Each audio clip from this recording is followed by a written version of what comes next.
Good morning. Good morning.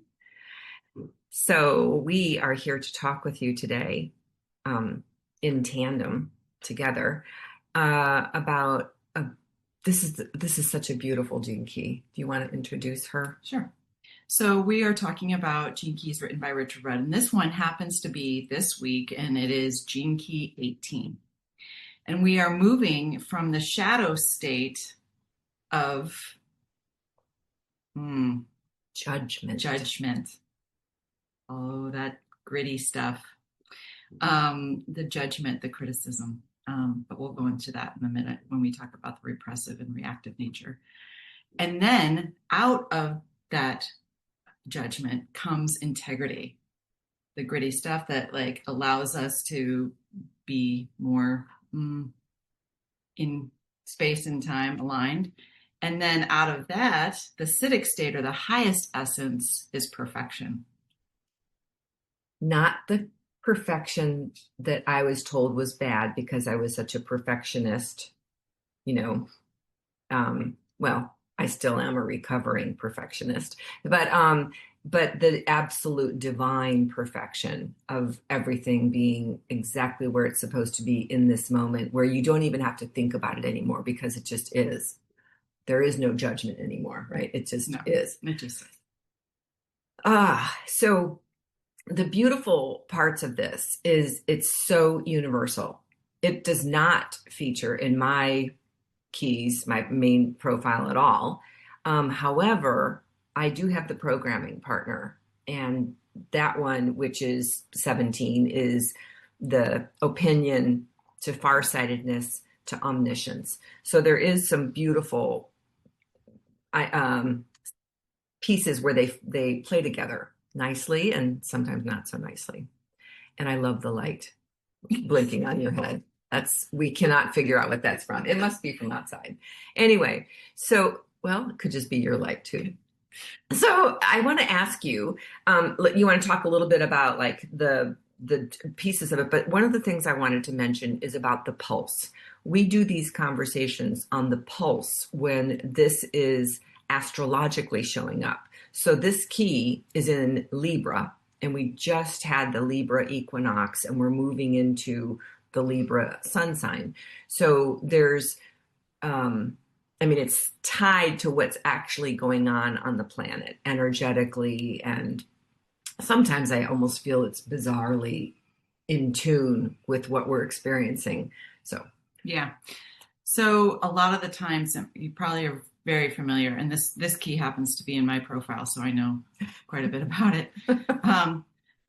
When we get into a repressed nature about judgment, you'll find that it's all about victimhood, right? So in a repressed nature, you'll find victimhood be more about inferiority, like that whole I'm not good enough kind of vibe. And then when it's in the reactive, oh, well, you know it because I'm superior, right? So that's meta.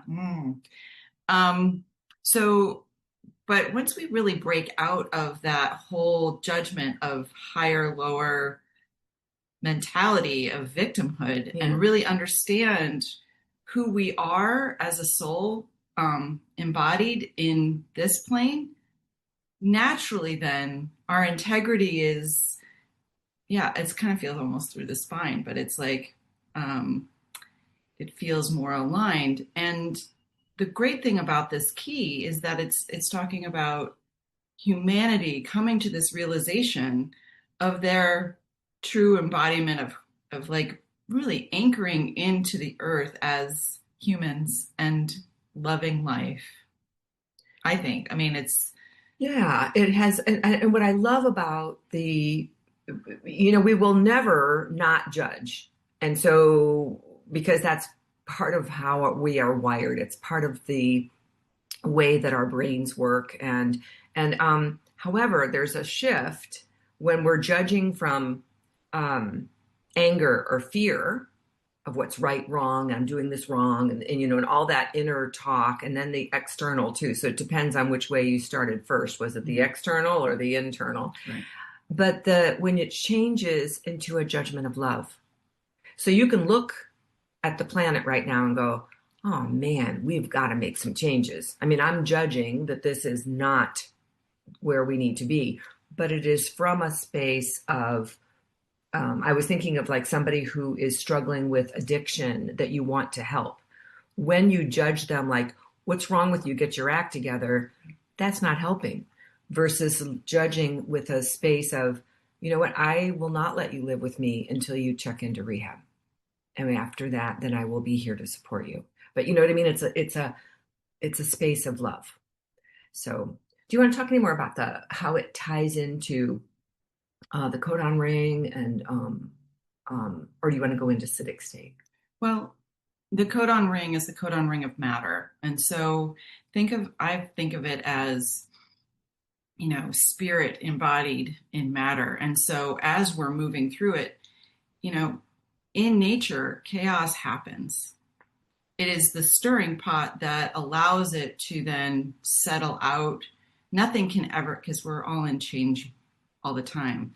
But when you see the stirring pot, don't be afraid of it. Just understand that that is part of the process and it's perfect in and of itself. It feels like crap sometimes, right? But even that can be perfect. Exactly. Because it's moving something in you to get to that next stage of who who you're here, to be. Mm-hmm. Yeah. And this, the I Ching of it is working on what has been spoiled. It's mountain over wind. And so it's funny because everything is perfect in and of itself.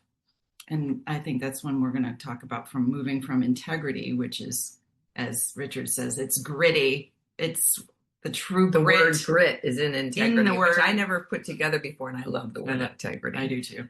And into the citic state of perfection, which is one of the things that we know is that we're going through this boot camp or this cleansing or this preparation to get rid of all of the old programming systems that have brought us to this stage of opening to more of our cosmic selves, more of our human technology. The light codes are starting to shift in our DNA, and our genes are becoming more and more open to this great human that we are becoming, this next evolution of humanity. So what I love is, as we're in this process, can we imagine that there is something even more perfect? And I don't even know how to imagine what that will look like, but that this is all, what did I say the other day? I said, it's like getting a PhD every day. We're getting another degree, another set of skills. We're getting rid of the old ones that don't serve us anymore. So it's all perfect. I want to share the mudra, and then there's just one little tiny quote about our genes. This is from the Gene Keys book by Richard Rudd. Our genes are all bodhisattvas, programmed to serve the whole until it has attained perfection. So it feels weird that we're already in perfection before we reach this ultimate state of perfection, but by that time it won't even matter because we won't be judging what is perfect and what is not. The mudra is really, really beautiful. You take your fingers and it's, how you play that game of energy where you can feel between your hands and start to gather that. And then you bring them together and every finger touches its partner, if you will. And you close your eyes and you drop in and just breathe into that perfection. Boy, I love that. And what do you got for us today? So I'm going to pick a card from Patricia Wald-Hopkins' Infinite Self deck, just to say, hey, What is the up today that we could use for fuel? And nourishment. Yes. Mm-hmm. Today is the Orchid Queen. It's the enlightened being. Oh, no, no, freaking. Get up closer. Yeah, there we go. I think. It says joy, love, and compassion. She offers you the frequency of joyful compassion. Be gentle with yourself as you evolve. She supports you in being a powerful beacon of ecstatic delight in service of divine love.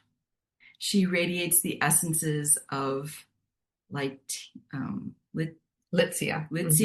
Roman chamomile, bergamot, and lime. Oh, that sounds delicious. I think I have that blend of Trisha's. She sells these essences as well. If you're looking for specific healing, those are. And we'll put the card in the comments. So, as always, we appreciate you being here with us. Thank you, thank you, thank you for all that you're doing, all the ways you're showing up. And please remember to keep shining your light. Thank you. Till next time.